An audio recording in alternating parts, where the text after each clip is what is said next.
Welcome to ET unlimited.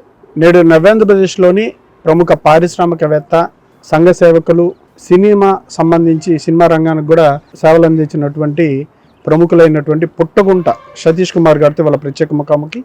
నమస్కారం sir. Sir, మరలా ఆంధ్రప్రదేశ్ ప్రభుత్వం ఉత్తమ వ్యాపారవేత్తగా మిమ్మల్ని గుర్తించి గౌరవించడం పట్ల మీ స్పందన ఏంటి? చాలా ఆనందంగా ఫీల్ అవుతున్నాను. ఇటీవల కాలంలో బెస్ట్ ఎక్స్పోర్టర్ అవార్డు ఆంధ్రప్రదేశ్ ప్రభుత్వం తరఫున జిల్లా కలెక్టర్ గారి చేతుల మీదుగా అందుకోవటం జరిగింది. ఆ అవార్డు రావటం మరింత బాధ్యత పెంచింది. భవిష్యత్తులో ఇంకా 10 మందికి ఉపయోగపడతా ఈ ఎంటర్ప్రెన్యూర్గా ఇంకా డెవలప్ అవ్వడానికి ప్రభుత్వాలు ఎన్నో రకాలైనటువంటి సహాయం అందజేస్తున్నాయి. దానిలో భాగంగానే దాన్ని ఉపయోగించుకుంటూ ఇంకా 10 మందికి ఉపయోగపడుతూ ముందుకెళ్ళాలనేదే నా ఆలోచన. మీ లైఫ్ స్టైల్ చూసుకుంటే, లైఫ్ స్టైల్తో పాటు మీ లైఫ్లో అన్ని రంగాలకి సమప్రాధాన్యత, ఏ రంగంలోనూ మీ యొక్క ప్రావీణ్యతను చాటకుండా ఎక్కడా లేరు. సినిమా రంగం కావచ్చు, సేవా రంగం కావచ్చు, బిజినెస్ కావచ్చు, చారిటీస్ కావచ్చు, ఏదైనా సరే కొత్తగా ప్రయత్నం చేయడం అన్నట్టు. ఇవన్నీ ఎట్లా సాధ్యమైంది? మీ ఆలోచన ధోరణి ఎట్లా ఉంటుంది? అంటే ఒక వ్యక్తి ఒక వ్యాపార పరంగా డెవలప్ అవుతున్నప్పుడు దాంతోపాటు ఇంకా కొన్ని రకాలైనటువంటి కోరికలు ఉన్న సర్కిల్ని బట్టి కానీ లేకపోతే ఇంకో రకంగా కానీ వస్తాయి. వాటన్నిటిలోనూ మనం ప్రూవ్ అవ్వాలనే ఉద్దేశంతో ముందుకెళ్తారు. కొన్నిట్లో అవుతాం, కొన్ని అవ్వలేకపోతాం కూడా. నేను కూడా సేవా రంగంలో బాగా సక్సెస్ అయ్యా అనుకుంటున్నాను. వ్యాపార రంగంలో కూడా బాగానే ముందుకెళ్తున్నాం. అట్లాగే సినిమా పరంగా వచ్చేపాటికి మీరు ఇందాక దాంట్లో కూడా ముందుకెళ్ళారన్నారు. కాకపోతే దాంట్లో సినిమా పరంగా నేను అంత ముందుకెళ్ళా అనేది నేను అనుకోవట్లేదు. దాంట్లో ఎన్నో ఆటుపోట్లు తిన్నాం, కొంత డబ్బులు నష్టపోయాం. అనుకున్న స్థాయిలో అవి మిగిలిన వాటిలో ఉన్నంత తృప్తి దాంట్లో అనిపించలేదు. ఎందుకని సినిమా రంగంలో సక్సెస్ కాలేకపోవడానికి కారణం? అక్కడ కూడా సమాజానికి ఏదో మంచి చేయాలనే మెసేజ్ ఓరియంటెడ్ మూవీతో అడిగడమా? అవును. భర్తన్ అందరవాడు అని చెప్పి సుమారు ఒక 7-8 సంవత్సరాల క్రితం ఒక పిక్చర్లో నేనే హీరోగా ఉంటూ ఒక మంచి ఎమ్మెల్యే ఎలా ఉండాలనే దాని మీద ఒక సినిమా తీయటం జరిగింది. ఆ సినిమా తీసే ఉద్దేశం మంచిదే, కానీ నేను ఆ టీంని ఎన్నుకోవటం కానీ లేకపోతే అక్కడ పరిస్థితులు కానీ మనం అర్థం చేసుకోలేకపోవటం వల్ల అంత బాగా ముందుకెళ్ళలేకపోయాయని చెప్పి నేను అనుకుంటున్నాను. అంటే సమాజానికి సంబంధించి మెసేజ్ ఇవ్వడం ఒక కారణం అయితే మీరు భావించట్లేదా? సమాజానికి మెసేజ్ ఇవ్వాలంటే ఒక సినిమానే తీయవసరం లేదు. ఇంకా చాలా రకాలుగా మనం సమాజానికి మెసేజ్ ఇవ్వచ్చు. ఓ మంచి పని చేసి 10 మంది ఇలా చేయాలని చెప్పి ఓ మెసేజ్ ఇవ్వచ్చు. అలా ఇంకా ఎన్నో రకాలుగా మనం మెసేజ్ ఇవ్వచ్చు. ఒక సినిమా ద్వారానే చేయాలని అనుకోవటం అనేది కరెక్ట్ కాదనుకుంటున్నాను నేను. అదొకటి కారణం కాదంటారు. మళ్ళా నిర్మాతలు కూడా కొన్ని సినిమాలు నిర్మించారు కదా, నిర్మాతగా కూడా, సహ నిర్మాతగా నేను ప్రొడ్యూసర్ కౌన్సిల్లో లైఫ్ మెంబర్గా ఉన్నాను, ఫిల్మ్ ఛాంబర్లోనూ లైఫ్ మెంబర్గా ఉన్నాను. అలాగే కొన్నిట్లో ప్రొడ్యూసర్గా 1-2 సినిమాల్లో ఉన్నాను. అట్లాగే కొందరు మిత్రులు తీసే సినిమాల్లో కూడా నేను కొంచెం దగ్గరగా వాళ్ళతో ఉండటం జరిగింది. అంతేగాని దాంట్లో ఎక్కువ ఇన్వాల్వ్ అయ్యి నేను ఆ ఫీల్డ్లో లేను. ఓటీటీ ప్లాట్ఫామ్ ఇవాళ వచ్చింది. సినిమా తీయడం అంటే కళల పట్ల మక్కువ ఉన్న వాళ్ళు, ఏదైనా కొంచెం జనాలు చెప్పాలనుకున్న వాళ్ళు తీస్తూ ఉంటారు. ఓటీటీ ప్లాట్ఫామ్ వైపు అడుగులు వేసే ఆలోచన ఏమైనా ఉందా? ఇప్పుడు సినిమా ఫీల్డ్ మీద ముందుకెళ్ళేదో చేద్దామన్న ఆలోచన లేదండి. ఎంతసేపు నాకు ఉన్న వ్యాపారాన్ని ఇంకా డెవలప్ చేసుకుంటా ముందుకెళ్తా, 10 మందికి ఉద్యోగాలు ఇచ్చుకుంటా, నా చుట్టుపక్కల ప్రాంతంలో, నేను పుట్టిన ప్రాంతంలో ఇంకా ఎంతోమందికి ఉపాధి కల్పించే ఆలోచనే నాకు ప్రస్తుతం నాకున్నటువంటి ఆలోచన. ఫస్ట్లో సతీష్ కుమార్ గారు అంటే బిజినెస్ మ్యాను, రాజకీయాల్లో ఉంటారు, ఫాస్ట్గా ఆలోచన చేస్తారు అని ఉండేది. రాను రాను చారిటీస్కి కేర్ ఆఫ్ అడ్రస్గా మారిపోతున్నారు. సతీష్ కుమార్ గారు అంటే ఎక్కడ చూసినా, ఏ జిల్లా వార్తలో ఏ 2 రోజులకు ఒకసారి చూసినా మీ వార్త కనిపిస్తూ ఉంది. అన్ని చారిటీ యాక్టివిటీస్, పొలిటికల్ లీడర్స్, ఏది పదవి వ్యామోహం ఉన్న వాళ్ళు కూడా అంత ఎక్కువ మొత్తంలో ఖర్చు పెట్టరు. డే బై డే కూడా కార్యక్రమాలు ఉండవు. మీరు రాజకీయాలు అంటే గతంలో ఆసక్తి ఉందన్నారు, తర్వాత ఇప్పుడు ప్రస్తుతానికి తెలియదు. అంటే ఎందుకని ఇన్ని చారిటీ యాక్టివిటీస్ చేయడానికి మీకు ఎక్కడైనా పాప భీతి ఉందా? పాప భీతి ఉండే అన్ని పాపాలు నేను ఎప్పుడు చేయలేదు. తెలియకుండా ఏమైనా చేశానో నాకు తెలియదు. నేను చేసినవన్నీ పుణ్యాలే. ఇప్పుడు ఇందాక మీరు చెప్పారు 2 రోజులకు ఒకసారి పేపర్లో చూస్తా అని. నేను చేసేది దగ్గర 10 పనులు చేస్తే 1-2 పనుల వరకే మంచి పనులు పేపర్కి వస్తాయి. మిగిలిన పనులన్నీ నేను గుమ్మరంగానే చేస్తాను. పనులు, సేవా కార్యక్రమాలు. పాపభీతి అని అనే మాట చాలా పెద్ద మాట, అది నా వరకు వర్తించదు. ఇంత పెద్ద మొత్తంలో ఎవరికైనా సరే సంపాదించే కొలది దాచుకోవాలన్న ఇంకోటి ఉంటుంది. 1 by 1 చేసుకుంటారు. అది కారణం ఏంటి? మీ మనసు ఏం చెప్తుంది మీకు? సేవా కార్యక్రమాలు చేయమనే విషయంలో ఎట్లా ఫాలో అవుతూ ఉంటారు? ఇవాళ మీరు ఇంత హుషారుగా ఉన్నారు, నేను కూడా ఇలా ఉన్నాను, రేపు మన ఇద్దరం ఇలా ఉంటామని గ్యారంటీ ఉందా? లేదు కదా. కోవిడ్ మొదలైన తర్వాత ఈ 2-3 ఏళ్ళలో ప్రతి మనిషి మానసిక పరిస్థితి చాలా మారింది. మానసిక పరిస్థితి చాలా మారింది. ఒక దగ్గర నాకు తెలిసిన వ్యక్తులే 100 కోట్ల ఆస్తి ఉన్న వ్యక్తులు ఎటు కాకుండా దిక్కుమొక్కు లేకుండా చనిపోయారు. ఆ చనిపోయిన టైంలో వాళ్ళ కుటుంబ సభ్యులు కూడా ఎవరు అందుబాటులో లేక, శవాలను కూడా వాళ్ళు సరైన పరిస్థితుల్లో ఆ కార్యక్రమాలు చేసుకునే పరిస్థితులు లేని పరిస్థితుల్లో ఉన్నారు. అటువంటి పరిస్థితులన్నీ చూసి, రెండోది కోవిడ్ తర్వాత ఇప్పుడు రకరకాల ఇంకా కొత్త వైరస్లు అంటున్నారు, ఇంకోటి అంటున్నారు. కోవిడ్ నేర్పిన పాఠాలతో మనం ఆస్తులు పోగు చేసుకోవాలి, లేకపోతే ఆస్తుల్ని ఇంకా 3 తరాలు ఉంచాలనే ఆలోచనకి నేను దూరం. ఈ పరిస్థితులన్నీ చూసినా కూడా నా ఆలోచన సరళం మారింది. మనం 10 మందికి ఉపయోగపడతా, 10 మందికి మన చేతనైన సాయం చేసుకుంటా మనం ముందుకెళ్తేనే మనం కాపాడుతాను మొదటి నుంచి నమ్ముతాను. ఇప్పుడు అదే సిద్ధాంతంలో ఉన్నా. మీరు ప్రధానంగా సేవా కార్యక్రమాల్లో విద్యకి, వైద్యానికి, దేవాలయాల అభివృద్ధికి సంబంధించి కూడా ప్రాధాన్యత ఇస్తున్నారు. ఆ ప్రాధాన్యత క్రమం ఎలా ఎంచుకుంటారు? అట్లానే లేదండి. ఎవరికి అవసరం వస్తే, అది నిజంగా వాళ్ళకి అవసరం ఉందనేది నాకు అర్థమైతే, జగ్గయ్యపేట నుంచి మొదలెట్టి, మచిలీపట్నం దగ్గర నుంచి మొదలెట్టి, తిరువూరు దగ్గర నుంచి మొదలెట్టి, ఏలూరు దగ్గర నుంచి మొదలెట్టి, అట్లా ఇక్కడ కాకుండా హైదరాబాద్ ప్రాంతంలో కానీ, అట్లా నాకు తెలిసిన ప్రాంతాల్లో కానీ కొన్ని వందల వేల మందికి నేను ఉపయోగపడ్డాను. ఆ ఉపయోగపడిన నేను చేసే చారిటీల్లో కూడా ఏ ఒక్కరి దగ్గర ₹1 తీసుకుని ఆ రూపాయి కలిపి ఇవ్వటం అనేది లేదు. నేను నా కుటుంబం కష్టార్జితంతోనే చాలామందికి నేను ఆ రకంగా ఉపయోగపడ్డా. అది నిజంగా అదృష్టంగా భావిస్తున్నాను. అంటే ఒక ప్రాధాన్యత క్రమం లేదు. ఇప్పుడు నేను సుమారు ఈ 10-15 సంవత్సరాల నుంచి లక్షల మందికి అన్నదానం చేశాను నేను. అట్లాగే 200 పైగా హెల్త్ క్యాంపులు చేశాను. అట్లాగే వెటనరీ క్యాంపులు 200 క్యాంపులు పైగా చేశాను నేను. కోవిడ్ టైంలో కొన్ని వేల మందికి ఉచితంగా వ్యాక్సిన్లు వేయించాను నేను.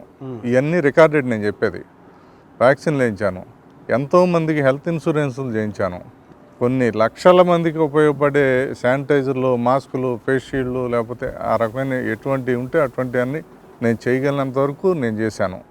అట్లా చేయటం అనేది నిజంగా అది తృప్తినిస్తుంది. ఆ టైంలో అది మనకి ఏది అవసరం అనేది అవసరం బట్టి చేయటం అనేది అలవాటు చేసుకున్నాను.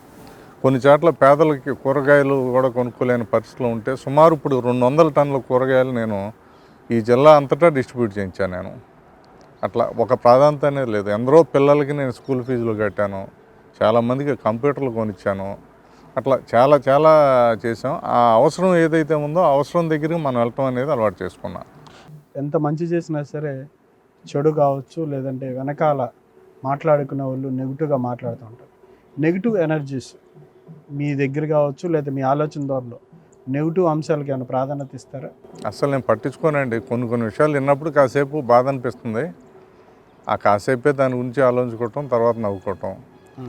నాలాగా నాకన్నా ఎక్కువగా చేసేవాడు ఎవరన్నా ఉండి అట్లా మాట్లాడితే దాని గురించి ఆలోచిస్తాను. అసలు ఏమీ చేయకుండా ఖాళీగా కూర్చుని రాళ్ళు వేసేవాళ్ళ గురించి అలా పట్టించుకోను. ఈ జిల్లాకు సంబంధించి ఎంతవరకు మీ ప్రాంతం ముందుకెళ్ళింది అనుకుంటున్నారు? హనుమాన్ జంక్షన్ పరిసర ప్రాంతాలు కానీ, హనుమాన్ జంక్షన్ కానీ ఈ జిల్లాలో చెప్పుకోదగిన అన్ని రకాల వసతులు, వనరులు ఉన్న ప్రాంతం హనుమాన్ జంక్షన్ ప్రాంతం. ఈ జిల్లాలో నేను చూసినంత వరకు, ఈ జిల్లాలో నేను తిరిగినంత వరకు హనుమాన్ జంక్షన్లో అన్ని రకాలుగా అభివృద్ధి చెందిన పరిశ్రమలు ఉన్నాయి, వ్యక్తులు ఉన్నారు. అలాగే 10 మందికి సాయం చేసే గుణం కలిగిన వ్యక్తులు ఉన్నారు. అనుకున్నంత స్థాయిలో ఇక్కడ ఈ ప్రాంతం అభివృద్ధి చెందిందంటారా? కృష్ణా జిల్లాలో చాలా ప్రాంతాలతో చూసుకుంటే ఈ ప్రాంతం చాలా ఎక్కువగానే అభివృద్ధి చెందిందంటారు. మీరు బిజినెస్ విషయానికి వద్దాం. ఎక్కడ ఏ పరిశ్రమలో మీరు రన్ చేస్తున్నారు? దాని ద్వారా ఎంతమంది ఉపాధి పొందుతున్నారు? అట్లానే లేదండి. నేను ఫస్ట్ చెన్నైలో స్టార్ట్ చేశాను. చెన్నై నుంచి ఈ ప్రాంతంలో ఒక 3 ఇండస్ట్రీస్ నేను పెట్టడం జరిగింది. 3 ఇండస్ట్రీస్ని ఇప్పుడు దగ్గర 5 ప్రాంతాల్లో విస్తరించాము. అది డైరెక్ట్గానే సుమారు ఒక 800 నుంచి 1000 మంది వరకు నా దగ్గర ఉద్యోగం చేస్తున్నారు. వారి ద్వారా చూసుకుంటే సుమారు ఒక 5-6 వేల మంది ఇండైరెక్ట్గా కూడా లబ్ధి చేకూరుతుంది. మీడియా వాళ్ళంటే అభిమానంతో ఫౌండేషన్ ద్వారా, హెల్త్ ఫౌండేషన్ ద్వారా వాళ్ళకి సంబంధించి కూడా యాక్టివిటీస్ సంబంధించి కూడా హెల్త్ ఇన్సూరెన్స్ ఇవి కూడా ఇస్తున్నారు. అంటే ప్రత్యేకంగా మీడియా అంటే ఎందుకు అభిమానం? ఒక మీడియా అనేది అసలు నేను ఎప్పుడు కాదండి, నేను దగ్గర అన్ని వర్గాల వాళ్ళకి చేస్తాను. మీడియా దానిలో భాగం అంతే.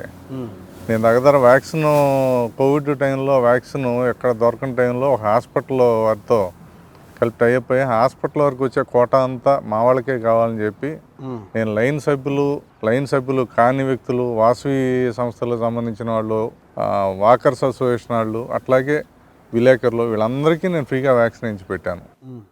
అట్లాగే హెల్త్ ఇన్సూరెన్స్ చేయించింది కూడా ఒక మీడియా వాళ్ళే కాదు, అందరూ ఉన్నారు. అట్లా ఏం చేసినా సరే మీడియా వాళ్ళని వదలకుండానే ఉంటారు కార్యక్రమాల్లో. నాకు తెలిసినప్పటి నుంచి సుమారుగా దగ్గర నేను కూడా ఒకప్పుడు మీడియా రంగంలో ఉన్న వ్యక్తిని. అట్లాగే మీడియా రంగంలో ఉండటంతో పాటు నాకున్న దాంట్లో ఎక్కువ మంది స్నేహితులు సన్నిహితులు ఆ రంగంలో ఉన్నారు. అందుకని అదంటే కొంచెం ఒక రకమైన ఇష్టమా? అందరూ ఇష్టమే, అందరితో పాటు వాళ్ళు కూడా ఇష్టం నాకు. దేవాలయాలకు కూడా మీరు అన్ని రకాలుగా చేస్తూ ఉన్నారు, కారణం ఏమైనా ఉందా? ఆధ్యాత్మిక భావన కావచ్చు, ఈ మతాచారాల మీద మీ ఒపీనియన్ ఏంటి? అట్లానే లేదండి, మంచి పని అనుకుంది ఏదైనా చేస్తాను. నేను ఒక దేవాలయాలు కాదు, చాలా బళ్ళకి ఇచ్చాను, చాలా వికలాంగుల పాఠశాలకి ఇచ్చాను, చాలా ఓల్డేజ్ హోమ్లు చేశాను. అట్లాగే మా చుట్టుపక్కల ప్రాంతాల్లో ఉన్న గ్రామాల్లో చిన్న పనో పెద్ద పనో ఏదైనా సుమారు 100 గ్రామాల్లో ఏదో ఒకటి నా ద్వారా సేవా కార్యక్రమాలు చేయటం జరిగింది. అట్లాగే లైన్స్ ప్లాట్ఫాము నా పుట్టుకొండ సతీష్ హెల్త్ ఫౌండేషన్ ద్వారా సుమారు కృష్ణా జిల్లాలో చాలా ప్రాంతాల్లో చాలా సేవా కార్యక్రమాలు చేయడం జరిగింది. నేను ఆనందపడేది, నేను అదృష్టంగా భావించేది ఏంటంటే, నేను చేస్తున్న ఇన్ని సంవత్సరాల్లో చేస్తున్న సేవా కార్యక్రమాల్లో ఏ ఒక్కరి దగ్గర సింగిల్ రూపీ అనేది తీసుకోకుండా సేవా కార్యక్రమాలన్నీ నేను నా కుటుంబం కష్టార్జితంతోనే చేస్తున్నాం. అది దానికి నేను చాలా ఆనందంగా ఫీల్ అవుతున్నాను. ఇన్ని కార్యక్రమాల పట్ల ఇంట్లో వాళ్ళ స్పందన ఎట్లా ఉంటుంది? మీ పిల్లలు కావచ్చు, వాళ్ళ ఇంట్లో వాళ్ళ కనుక మనం సపోర్ట్ చేయకపోతే మనం ఏ పని చేయలేము. ఇంట్లో వాళ్ళు ఇచ్చిన సపోర్ట్తోనే, అట్లాగే మా చెల్లెళ్ళు బావలు వాళ్ళు యూఎస్లో ఉంటారు, వాళ్ళ సపోర్టు, నా ఇంట్లో నా కుటుంబ సభ్యుల సపోర్టు, అట్లాగే కొందరు బాగా దగ్గరగా ఉండే మిత్రుల సపోర్ట్తోనే నేను ఈ రకమైన సేవా కార్యక్రమాలు చేయగలుగుతున్నాను. Lions club district governor I'm right చేశారు గతంలో. దానిలో చాలా మార్పులు తీసుకొచ్చారు, విప్లవాత్మక ధోరణిని అవలంబించారు. మీరు మాత్రం అందరూ ఒక పరిధిలో ఉంటే మీరు ఆ పరిధిని దాటి వర్క్ చేశారు. మీ ద్వారా మీ హయాంలో ఎట్లాంటి డెవలప్మెంట్స్ చేశారు? ఒకటని కాదండి, లయన్స్ క్లబ్ అనేది ఒక సేవా సంస్థ. అవును, ప్రతి సంవత్సరం ఆ సేవా సంస్థ ద్వారా కొన్ని లక్షల మందికి ఉపయోగం జరుగుతూ ఉంటుంది. వరల్డ్ వైడ్ కొన్ని కోట్లు జరుగుద్ది, ఇండియా వైడ్ కొన్ని లక్షలు జరుగుద్ది. మా కృష్ణా జిల్లాలో కూడా లక్షల్లో మందికి ఉపయోగపడే సేవా కార్యక్రమాలు ప్రతి సంవత్సరం చేస్తూ ఉంటాం. అందరూ సపోర్ట్ తీసుకుని ఆ సంవత్సరం నేను కూడా ఎక్కువ మందికి ఉపయోగపడే సేవా కార్యక్రమాలు డిజైన్ చేసుకుని చేయటం జరిగింది. సతీష్ గారు, మీకు కోపం ఎక్కువ అని అంటూ ఉంటారు, ఏంటి మీ కోపానికి కారణం ఏంటి? కోపం ఉందా లేదా? మీకు ఏ స్థాయిలో ఉంటుంది? కోపం లేని మనిషి ఎవడు ఉంటాడండి? కోపం అందరికీ ఉంటుంది. ఉన్నది ఉన్నట్టు నేను మాట్లాడతా, అదే జనరల్గా కోపం అనుకుంటారు. అయితే నాకేంటంటే, ఏదైనా అనిపిస్తే అది దాచుకోకుండా ఆ మొహం మీద వెంటనే మాట్లాడేస్తే అవతలవాడికి మంచి జరుగుతుంది, నాకు కూడా ఏ రకంగా అతని మీద అభిప్రాయం ఉందో అది మనం ఎక్స్ప్రెస్ చేస్తే అతను మార్చుకుంటాడు, ఏ ఇబ్బంది ఉండదు అనేది నా ఆలోచన. అట్లా కాబట్టి మనసులో పెట్టుకుని వాడు ఏదో అలా అన్నాడని చెప్పి మనం అనుకున్నా మనకే నష్టమే, వాడిని ఏదో మనం ఇబ్బంది పడదాం అనుకోవటం ఇట్లా నాకు ఉండదు. ఉన్నదేదో మొహమే మాట్లాడటం అలవాటు, దాన్ని కోపం అనుకుంటారు చాలామంది. కోపం లేని మనిషి అనేవాడు ఉంటారు. అసలు ఏదో సందర్భంలో కోపం వస్తూనే ఉంటుంది. నిర్మోహమాటంగా మాట్లాడుతూ ఉంటారు అన్ని విషయాల్లో, ఎవరి దగ్గర అయినా సరే. మీరు ఒక స్థాయిలో ఉన్నాడు కాబట్టి దాని ఇబ్బందులు వచ్చాయా రాలేదా? వస్తూనే ఉంటాయి ఇబ్బందులు. వచ్చిన ఇబ్బందుల్ని మనం తట్టుకుంటూ సర్దుకుంటూ ముందుకెళ్ళిపోవటమే అంతే. అంటే ఇంత సక్సెస్కి కారణం ఏంటి? అంటే ఇంత సక్సెస్ అంటే నేను ఎంత సక్సెస్ అనేది నాకు తెలీదు. కాకపోతే ఉన్న దాంట్లో బెటర్గానే నేను నా కుటుంబం డెవలప్ అవుతా 10 మందికి ఉపయోగపడుతున్నాము. అంతవరకు అది సక్సెస్గానే భావిస్తున్నాను నేను. సపోజ్ కోవిడ్ టైంలో ఇతర దేశాల్లో ఉన్న మా బంధువులు కానివ్వండి, అట్లాగే ఇతర దేశాల్లో ఉన్న మా చెల్లి బావల ఫ్రెండ్స్ బంధువులు కానివ్వండి, అట్లాగే ఈ ప్రాంతంలో ఉండాలి కానివ్వండి, వాళ్ళందరికీ ఎవరి వల్ల ఉపయోగపడినంత మంచి పనులు నాకున్న కాంటాక్ట్స్ని బట్టి, నాకున్న పేరుని బట్టి నేను వాళ్ళందరికీ ఉపయోగపడగలిగే అదృష్టం నాకు వచ్చింది. ఆ టైంలో హాస్పిటల్లో బెడ్ అంటే ఎంత పెద్ద పెద్ద వాళ్ళు చెప్పినా ఇవ్వని పరిస్థితుల్లో నేను రోజు 4-5కి నేను విజయవాడలో ఉన్న హాస్పిటల్లో బెడ్లు ఇప్పించడం కానివ్వండి, ఎక్కువ మందిని సేవ్ చేయటం కానివ్వండి, ఇటువంటి జర్నీ. ఈ మధ్య నేను బాగా ఆనందపడిన విషయం ఒకటి ఏంటంటే, ఎక్కడో ఒక హాస్పిటల్లో ఒక ప్రోగ్రామ్కి నన్ను గెస్ట్గా పిలిచారు. ఆ ప్రోగ్రామ్కి నేను గెస్ట్గా వెళ్ళినప్పుడు ఒక పెద్ద ఆయన స్టేట్ మొత్తంలో ఒక కంపెనీకి ఆయన CEO, ఆయన నా దగ్గరికి వచ్చేసి చేతులు పట్టుకుని నన్ను మీరే బతికిచ్చారండి అని చెప్పి ఆయన కళ్ళెమ్మటి నీళ్ళు పెట్టాడు. అసలు నిజంగా చాలా ఆశ్చర్యం వేసింది. గుర్తుపట్ల మీరు తెలియదు, నేను ఆ టైంలో కొన్ని వందల మందికి నేను ఉపయోగపడ్డా. ఎట్లా అంటే ఆయన చెప్పాడు కరెక్ట్గా, నాకు ఇక లాస్ట్ స్టేజ్ దగ్గర ఇక లంగ్స్ అంతా డ్యామేజ్ అయిపోయింది, ఇబ్బంది పడుతున్న టైంలో చాలామందికి ఫోన్లు చేస్తే అవ్వలేదు. మా ఫ్రెండ్ ఒకళ్ళు మీతో మాట్లాడితే మీరు ఫోన్ చేసి చెప్పారు, మా ఇంటికి కూడా హాస్పిటల్ నుంచి అంబులెన్స్ పంపించి లాస్ట్ మినిట్లో నన్ను బతికిచ్చారండి, మీరు లేకపోతే నేను లేనని చెప్పాడు ఆయన. ఒక స్టేట్లో ఒక ప్రైవేట్ కంపెనీ, పెద్ద కంపెనీకి ఒక CEO, జనరల్ మేనేజర్ కేటర్ ఆయన అలా చెప్పాడు.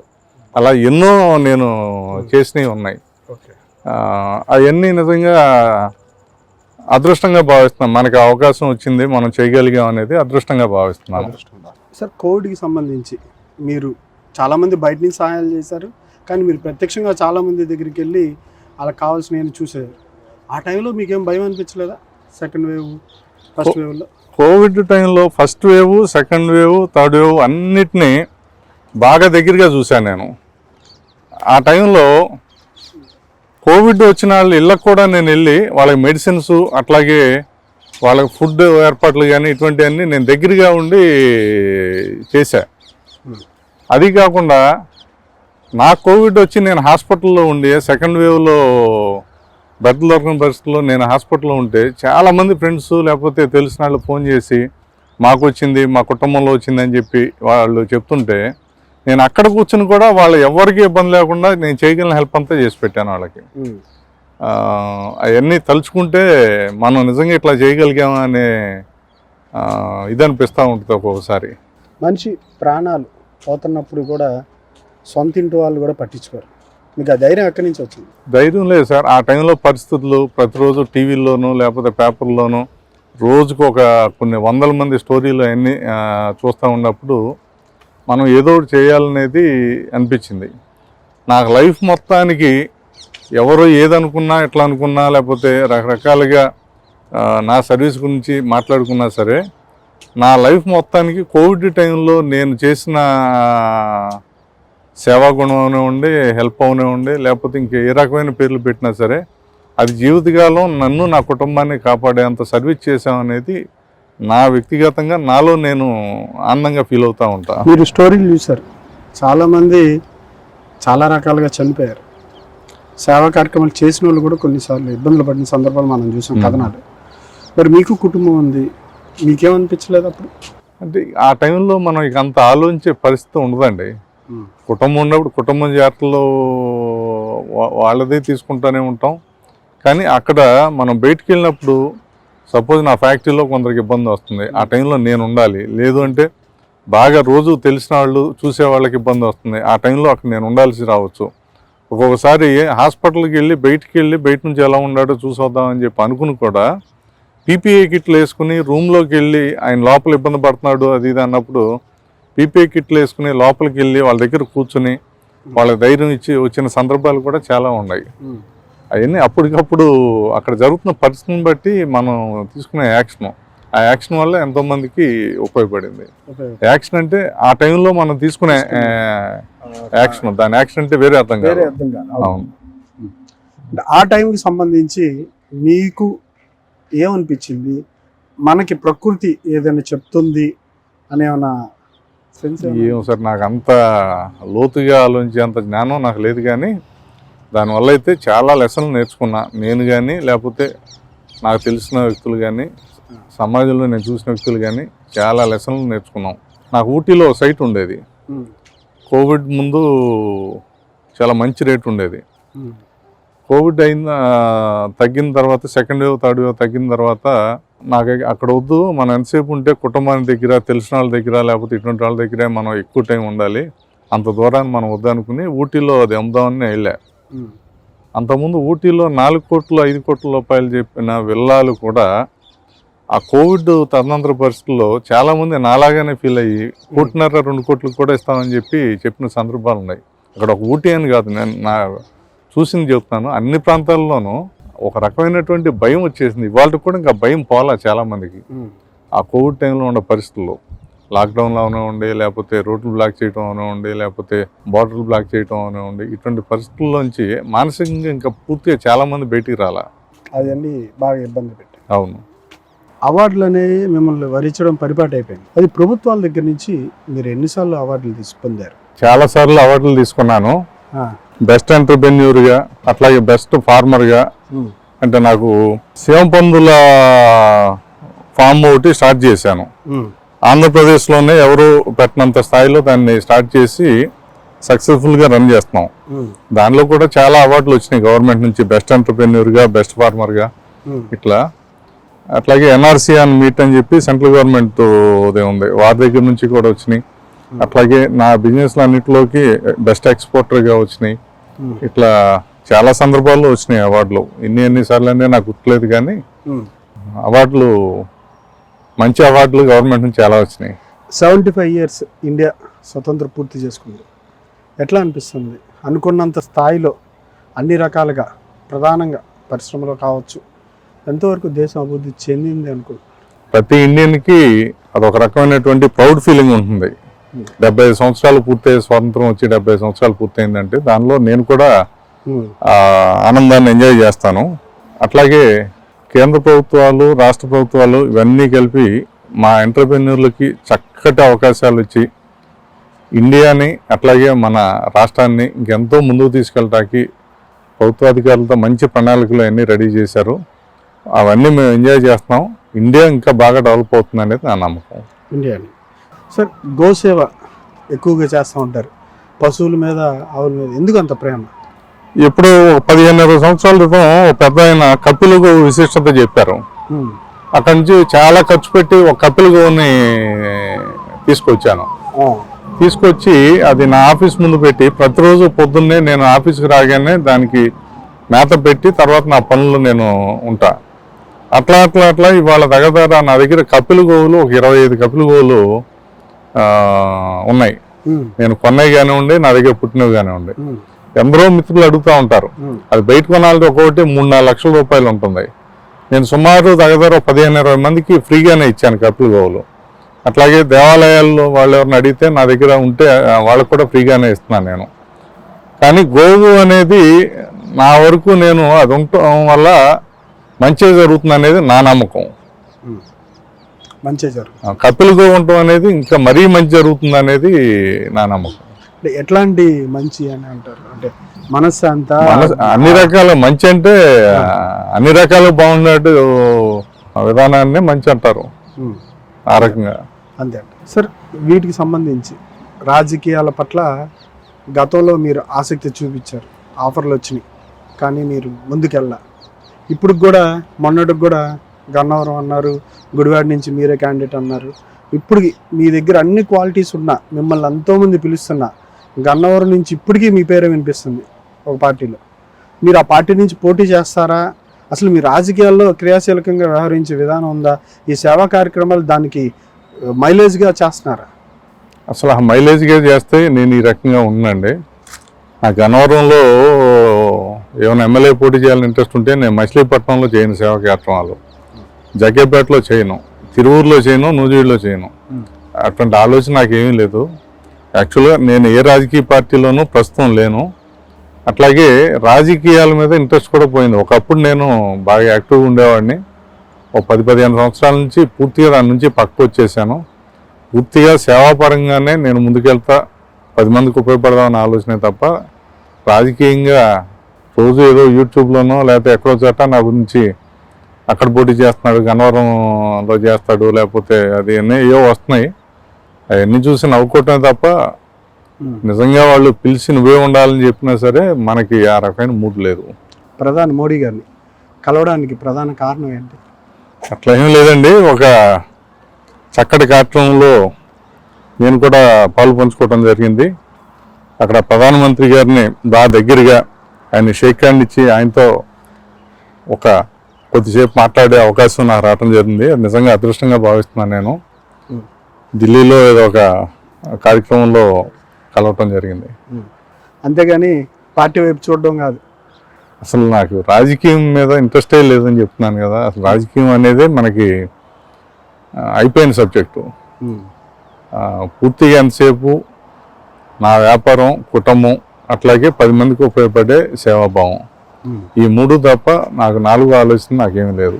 కుటుంబం, నలుగురికి సహాయం చేసే ఉద్యోగ ఉపాధి కల్పన, ఈ సేవా కార్యక్రమం, వీటితోనే మీ సంతృప్తి, మీ జీవితం అంతా ముడిపడి ఉందా? అంతే అంతే. నేను ఇందాకే మీతో చెప్పా, కోవిడ్ వచ్చిన తర్వాత మన ఆలోచన విధానం కానీ, లేకపోతే ముందు ముందు ఎలా ఉంటాం అనేది కానీ మానసికంగా చాలా మార్పులు వచ్చినాయి. ఆ మార్పులు వచ్చిన వ్యక్తుల్లో నేను కూడా ఒకడిని. భవిష్యత్తులో మనం ఎలా ఉండాలనేది ఇప్పటి నుంచి కరెక్ట్గా డిజైన్ చేసుకోకుండా ఎప్పుడో ఏదో వస్తుంది, లేకపోతే దాంట్లో మనం పైకి వెళ్తామని ఆలోచించడం అనేది కరెక్ట్ కాదనేది నా భావన. అంతవరకు మాత్రం మీ ఆలోచన. బేసిక్గా మీ దగ్గర కూడా చిన్న సైజు గోశాలే ఉంది, దాన్ని ఇంకా విస్తరించే అవకాశం ఉందా? ఏముందండి, అది అలాగే పెంచుకుంటూ వెళ్తే విస్తరిస్తూనే ఉంటుంది. మనం ఒప్పుకున్నంతకాలం దాన్ని పెంచుకుంటూ వెళ్తామే. ఈ ఫామ్ హౌస్ గురించి చాలా ప్రముఖులు, సెలబ్రిటీస్ అంతా వచ్చి విజిట్ చేస్తూ ఉన్నారు. ఇప్పుడు మీరు కూడా పెద్ద సెలబ్రిటీ. దాంట్లో నిస్సందేహంగా సేవా కార్యక్రమాల్లో ఇవాళ మిమ్మల్ని దగ్గరకు వచ్చే వాళ్ళు కూడా ఎవరు కనిపించట్లేదు ఈ 4-5 జిల్లాల్లో. ఏముంది ఈ ఫామ్ హౌస్ డిజైన్ కావచ్చు, ఇది ఇంత అద్భుతంగా తీర్చిదిద్దడానికి కారణం ఏం లేదండి. మా పేరెంట్స్కి దగ్గర 74-75 ఇయర్స్ వచ్చినాయి. ఇక వాళ్ళు ఉన్నంత టైము నాకు బోనస్. ఇక వాళ్ళని జాగ్రత్తగా చూసుకుంటా, ఇది వాళ్ళ కోసం నేను కట్టింది. ఇది ఇంత పెద్దది. తల్లిదండ్రులు ఒక 100 రకాల పళ్ళ మొక్కలు, అట్లాగే కూరగాయల మొక్కలు, అట్లాగే వాళ్ళకి కావాల్సిన ఫెసిలిటీస్ అన్నీ పెట్టి పూర్తిగా వాళ్ళు ఇక్కడికి వస్తే, లోపలికి వస్తే వాళ్ళు అన్ని రకాలుగా ఎంజాయ్ చేసే పరిస్థితి ఉంటుంది, ఆనందంగా ఉంటారనే ఉద్దేశంతో మాత్రమే నేను ప్లాన్ చేసుకుని మొదలు పెట్టడం జరిగింది. దాన్ని అట్లా పెంచుకుంటా ఈ 2.5 ఎకరాలు ఇది. దీంట్లో కుటుంబానికి అట్లాగే అందరికీ ఉపయోగపడేట్టు కొన్ని రకాల ఫెసిలిటీస్ అన్నీ కూడా పెట్టడం జరిగింది. ఆ రకంగా స్టార్ట్ చేశారు. ఈ చుట్టుపక్కల ఈ జిల్లాలో ఇలాంటిదైతే ఇక్కడ కనిపించలేదు. ఉండే ఒక నది ఒడ్డున 1-2 కనిపించినాయి, కానీ ఈ ప్రాంతానికి సంబంధించి జిల్లాలో చాలా రేర్గా కనిపించింది. ఇక్కడ మీ టేస్ట్ తెలుస్తుంది దానికి సంబంధించి. సార్, కార్స్ ఎక్కువ ఇష్టపడతారా? అవన్నీ ఇప్పుడు పాత రోజుల నుంచి ఉన్నాయి సార్. ఉన్నాయి, కొన్ని మంచి కార్లు ఉంటాయి నాకు. అంతే సార్. సతీష్ గారు, మీరు కార్స్ అంటే ఎప్పటి నుంచి ఇష్టం మీకు? కారణం ఏంటి?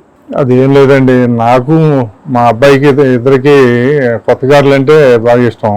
అందుకని కొంచెం మంచి మోడల్స్ కార్లు ఎప్పుడు ఉంటాయి నా దగ్గర. అంతే. మంచి మోడల్స్ కార్ల వరకైనా మీరు స్పీడ్ కూడా ఆ కారుకున్న లెవెల్ బట్టి స్పీడ్ మెయింటైన్ చేస్తాను? లేదండి, ఏ కారు నాది 80-100 కిలోమీటర్స్ దాటినా ఉన్నాను మొదటి నుంచి. అంతే. మొదటి నుంచి అంతే. మీరు ఏ సమాధానం అయినా సరే చాలా కూల్గా సమాధానం చెప్తా ఉన్నారు. ఏ క్వశ్చన్కి అయినా సరే సమాధానం మాత్రం చాలా కూల్గా చెప్తా ఉన్నారు. ఏంటి అది? ఎట్లా సాధ్యం అవుతుంది? యోగానా? మిమ్మల్ని మీరు ఎంతవరకు ఎట్లా కంట్రోల్ చేసుకుంటా ఉంటారు?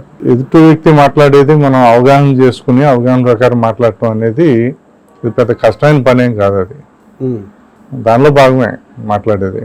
అంటే మీ రోజు దినచర్య ఎట్లా ఉంటుంది? ఉదయం 7 గంటల నుంచి 7:30 మధ్యలో నేను ఆఫీస్కి వచ్చేస్తాను. వచ్చి కపిల్ గో దగ్గర పూజ అది చేసుకుని అక్కడ నుంచి ఇక నా వర్క్ మొదలవుతుంది.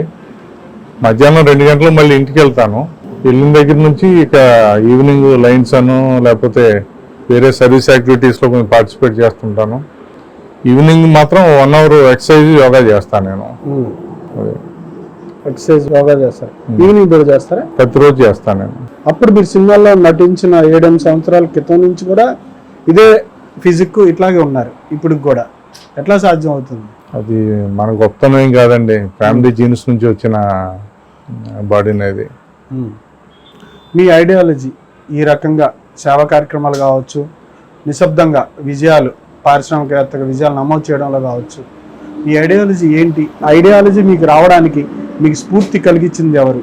ఐడియాలజీ అంటే ఏం లేదండి. నేను మొదటి నుంచి ఒకే పాలసీ, 10 మందికి ఉపయోగపడితే 10 మందికి ఉపయోగపడినది మన కాపాడుతుంది అనేది నమ్ముతాను నేను. ఆ ప్రకారం ముందుకెళ్తున్నాను నేను.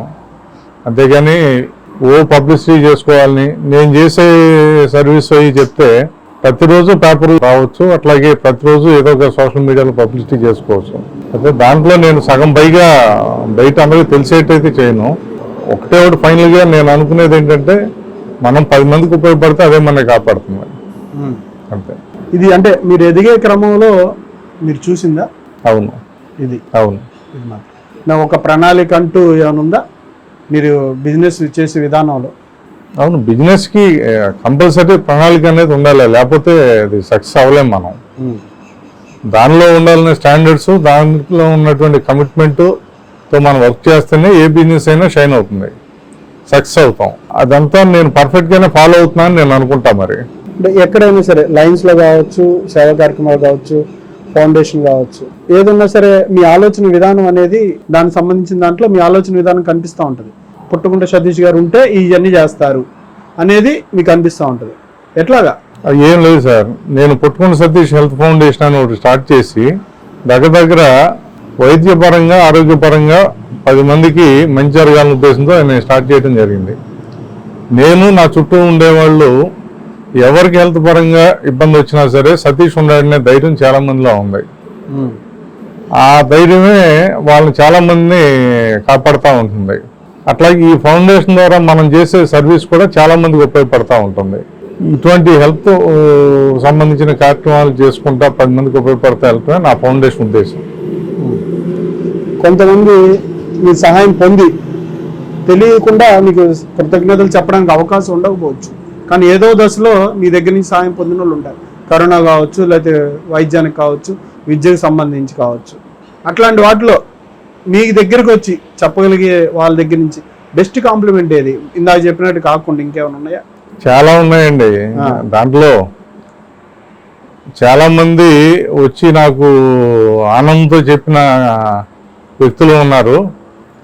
చాలా మంది మనం ఉపయోగించుకున్న తర్వాత వాళ్ళకి ఇబ్బంది వచ్చినప్పుడు నువ్వు లేకపోతే దిక్కు లేదనే స్థాయిలో ఉండి వాళ్ళ ఆ పని అయిపోయిన తర్వాత కనీసం ఫోన్ కాల్ చేసో లేకపోతే మెసేజ్ పెట్టో థ్యాంక్స్ అని చెప్పిన కూడా చాలా మంది ఉన్నారు.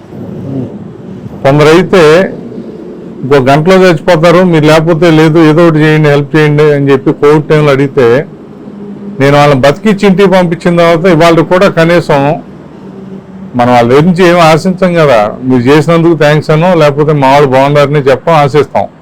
అది కూడా చెప్పని వాళ్ళు చాలామంది ఉన్నారు. ఇక సమాజంలో భాగం అనుకోవటమే, మన పని మనం చేసుకుంటూ వెళ్తాం. ఎవరికైనా ఆపద వచ్చినప్పుడు మనం ఉపయోగపడ్డాం అనే తృప్తి మనకుంటే చాలు. ఉంటే చాలు. అవును.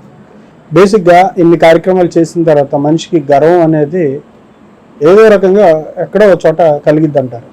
మీరు దానికి అతీతులా? కార్యక్రమాలు చేసినాడికి గర్వం ఉంటుంది అనేది కాదు, కార్యక్రమాలు చేయనాడికి గర్వం ఉండొచ్చు, చేసినాడికి ఉండొచ్చు. గర్వం అనేది ఆ వ్యక్తిత్వాన్ని బట్టి వస్తుంది. అది నాకు ఉందో లేదా అనేది నాకు తెలీదు, నా చుట్టూ నన్ను చూసే వాళ్ళు చెప్పాలి. విజయాలకి ఎవరైనా మీ చిరునవ్వుతోనే సాధ్యమైద్ది అంటూ ఉంటారు. మీ విజయాలకు కారణం ఏంటి?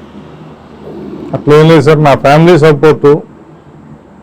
యుఎస్లో ఉంటారు మా చెల్లెళ్ళు, బావలు, వాళ్ళ పిల్లలు, వాళ్ళ సపోర్టు. అట్లాగే ఫ్రెండ్స్ అందరూ, నా చుట్టూ ఉండే ఫ్రెండ్స్ అందరూ నా గురించి చాలా పాజిటివ్గా ఆలోచిస్తూ ఉంటారు. అట్లాగే నాకు ఏ ఇబ్బంది వచ్చినా మేము ఉన్నామంటూ వచ్చేవాళ్ళు కొన్ని వందల్లో ఉన్నారు. నాకు వాళ్ళందరూ ఉన్నప్పుడు మనకు ఆ ధైర్యం ఉంటుంది. అట్లాగే నా దగ్గర ఫ్యాక్టరీల్లో పనిచేసే వాళ్ళు కానీ, ఆఫీస్ స్టాఫ్ కానీ, వర్కర్లు కానీ వీళ్ళందరూ నేనంటే చాలా ప్రేమగా అభిమానంగా ఉంటారు. అవన్నీ మనకు ధైర్యాన్ని ఇస్తాయి, వాటి ద్వారానే మన విజయాలు వస్తాయి. రాబోయే రోజుల్లో బిజినెస్కి సంబంధించి, ఎక్స్పాండేషన్ సంబంధించి ఆలోచన అంటే అవకాశాలు వచ్చినప్పుడు అవకాశం బట్టి ముందుకెళ్తాయండి. ఇప్పటి నుంచి ప్లాన్ చేయటం అనేది కాదు. ఇప్పుడు దాకా నేను అలాగే వచ్చాను. ఆ అవకాశాలు మనం ముందు నుంచి ప్లాన్ చేస్తే రావు. అది వచ్చినప్పుడు దాన్ని అనుగుణంగా మనం ముందుకెళ్తానే డెవలప్ చేసుకుంటూ వెళ్ళాలి. పోలీసుల వారికి కూడా స్టేషన్స్ కావచ్చు, లేదంటే ఏది ఉన్నా సరే చేస్తూ ఉంటారు.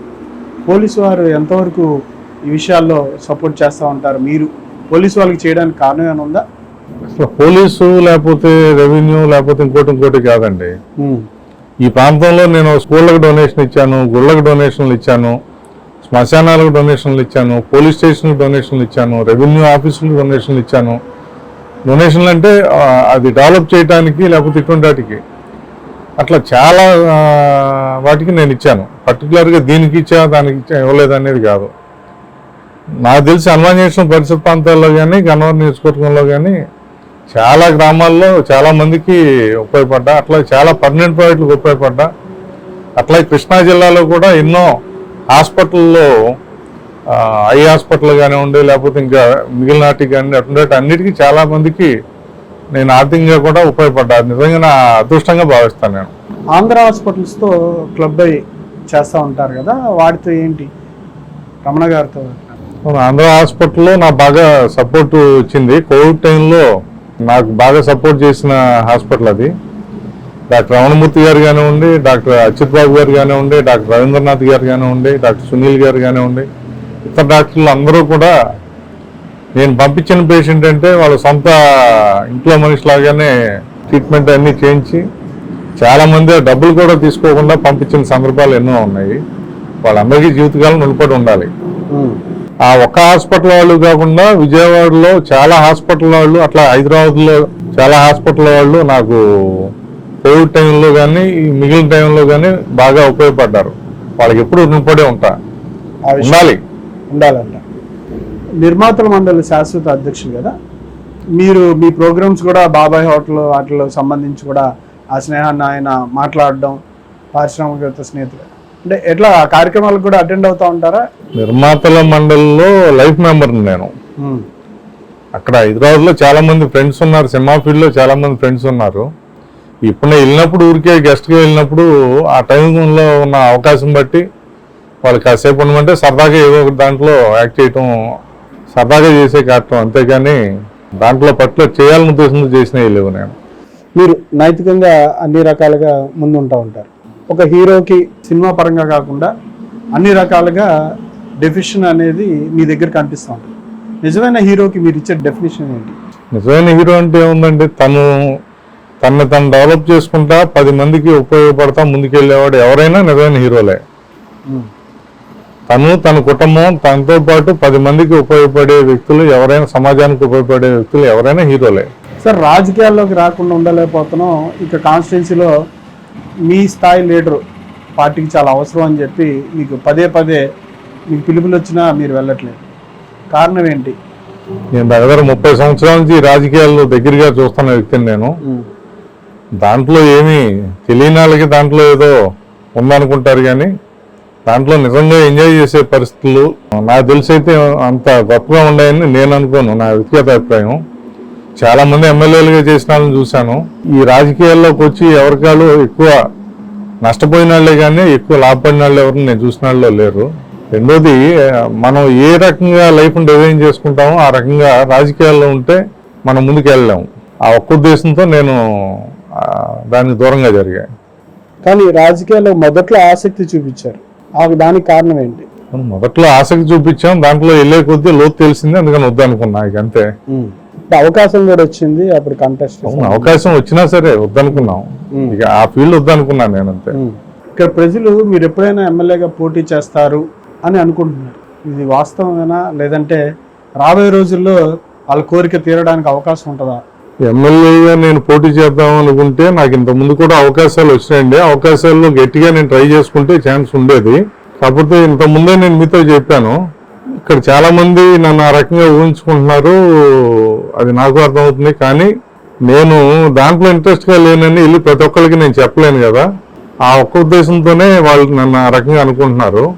నేను పూర్తిగా ఇప్పుడు ఎలా ఉన్నానో నా లైఫ్ స్టైల్ అలాగే ఉంటా, సమాజానికి సేవ చేస్తా, ఈ ప్రాంతంలో సేవ చేస్తా, అలాగే ఆ ఇమేజ్తో అలాగే ఉండాలని అనుకుంటున్నా.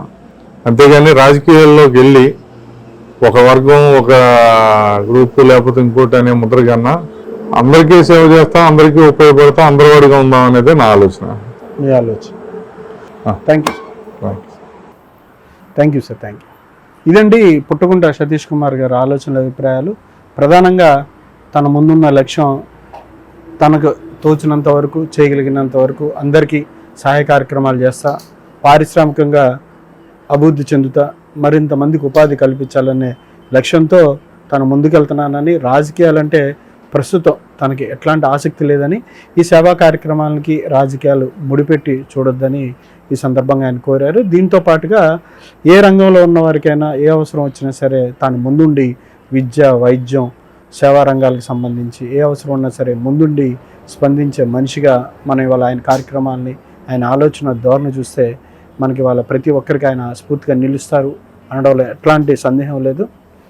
Thank you sir, thank you very much, thank you.